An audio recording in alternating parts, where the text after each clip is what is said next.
Welcome back to AgriTalk at the Syngenta Biotechnology Facility in Research Triangle Park, North Carolina. We're going to focus now on the challenge of corn rootworm and the very latest in technology there. Joining us again is Dr. Dirk Benson, head of the Corn Trait Project Management for Syngenta. Dirk, you were telling me something before we came on, I thought very interesting, that it looks like that the efforts to battle corn rootworm, for the most part, are being successful. Yes, actually, in many parts of the Corn Belt, corn rootworm populations are much lower than they were before the trait technologies were launched. And even in this year, where there have been, reports of challenges, in most cases, well over 99% of the cases, corn rootworm control worked as expected. But it's still an ongoing challenge, and looking for the very best ways and products to fight corn rootworm. What is the latest? What's our latest tool? Well, this certainly is a significant fight. In my lifetime in working in corn research, this is the one that doesn't go away. We at Syngenta are launching in 2014 a product we call AgriSure Duracade.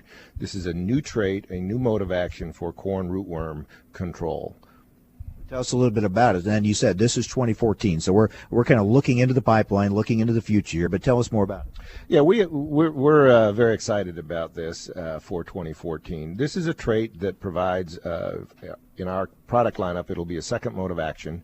And in the trials that we have run, and trials that have been run by scientists in the United States Department of Agriculture, they have noted that this trait has the largest reduction in beetle emergence of anything that they've tested. We're well over 99% beetle reduction. We're 99.79 to be specific. And this is really a step change in rootworm control from an emergence perspective. And that's why we really call this a next generation terminology. So will this be stacked with other traits? It will be stacked with AgriSure Rootworm to form the product that is AgriSure Duracade for rootworm control. It will also have the AgriSure Viptera and AgriSure corn borer control technologies that we currently have, as well as the herbicide tolerance.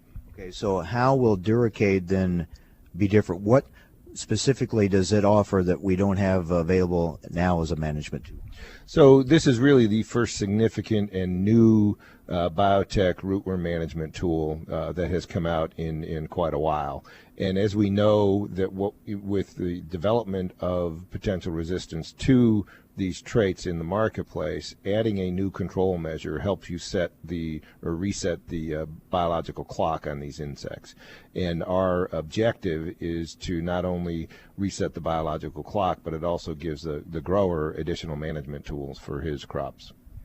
That's why we talk about it as an ongoing challenge, because resistance builds up, and then you have to have a new tool, a new way to fight that resistance. So this then, as you said, resets the clock and starts us over.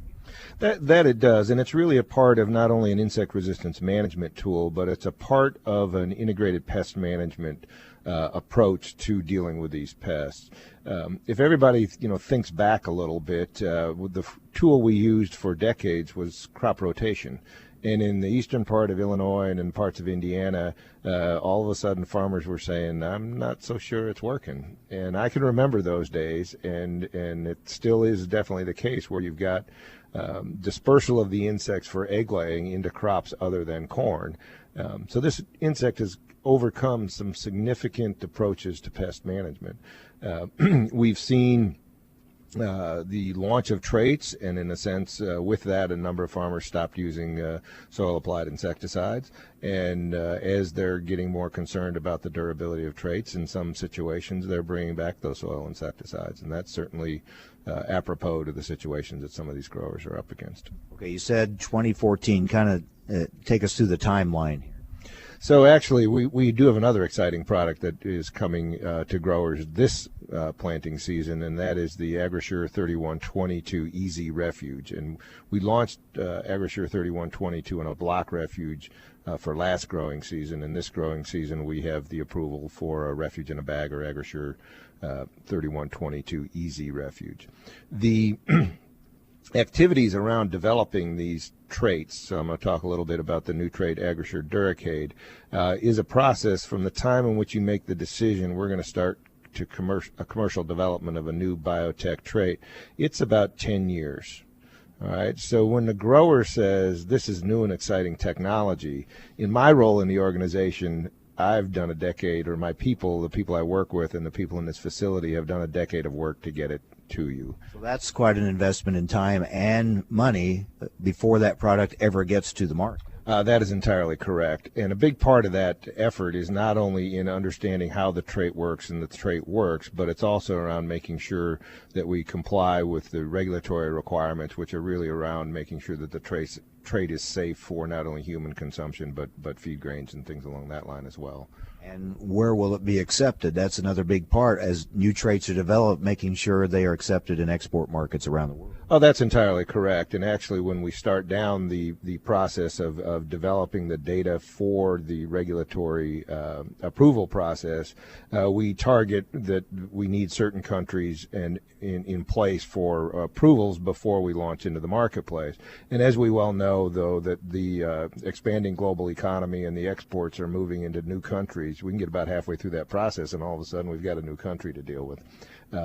So it's not only challenging from a science perspective, it's challenging from a political perspective and a regulatory perspective to get these products on the marketplace. Another challenge, I was just thinking about, you talking about a 10-year window there. It's kind of hard then to be able to address something that's happening immediately. I mean, to know what that, by the time you start the process and you get to that time you get to the market, I mean, new challenges come along in the meantime, so it is tough to make that time out right, I would. Oh, that's entirely correct, and that's the benefit of an organization like Syngenta with a rich pipeline. We have a number of new approaches to controlling corn rootworm that we are developing either in our proof of technology, proof of concept, or in the early development phases of our R&D pipeline, and that's just for corn rootworm. We do the same thing for lepidopteran insect control in corn and in other crops. We do the same thing for our drought technologies, our artesian as well as GM approaches to that. So it's not only a long-term commitment, but it's a rich pipeline that is required to be successful. So it'll be 2014 before we know it, but want people to be aware of Agrasure Duracade. Be here soon. Yes, it will, and I think it'll be a very exciting product in the marketplace. All right, Dirk, thank you very much. Well, thank you for having me.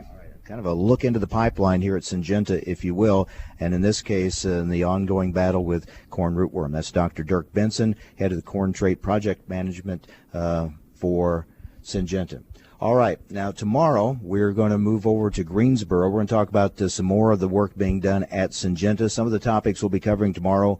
Weed resistance, that's a hot topic. We're going to talk about atrazine, get the very latest on atrazine, key product for agriculture, but of course has been in the news quite a bit, and we'll talk about the very latest there. And we'll talk about the fungicides, we'll talk about stress management for crops, all that coming up tomorrow as we continue our trip here to North Carolina to see and hear the very latest from Syngenta.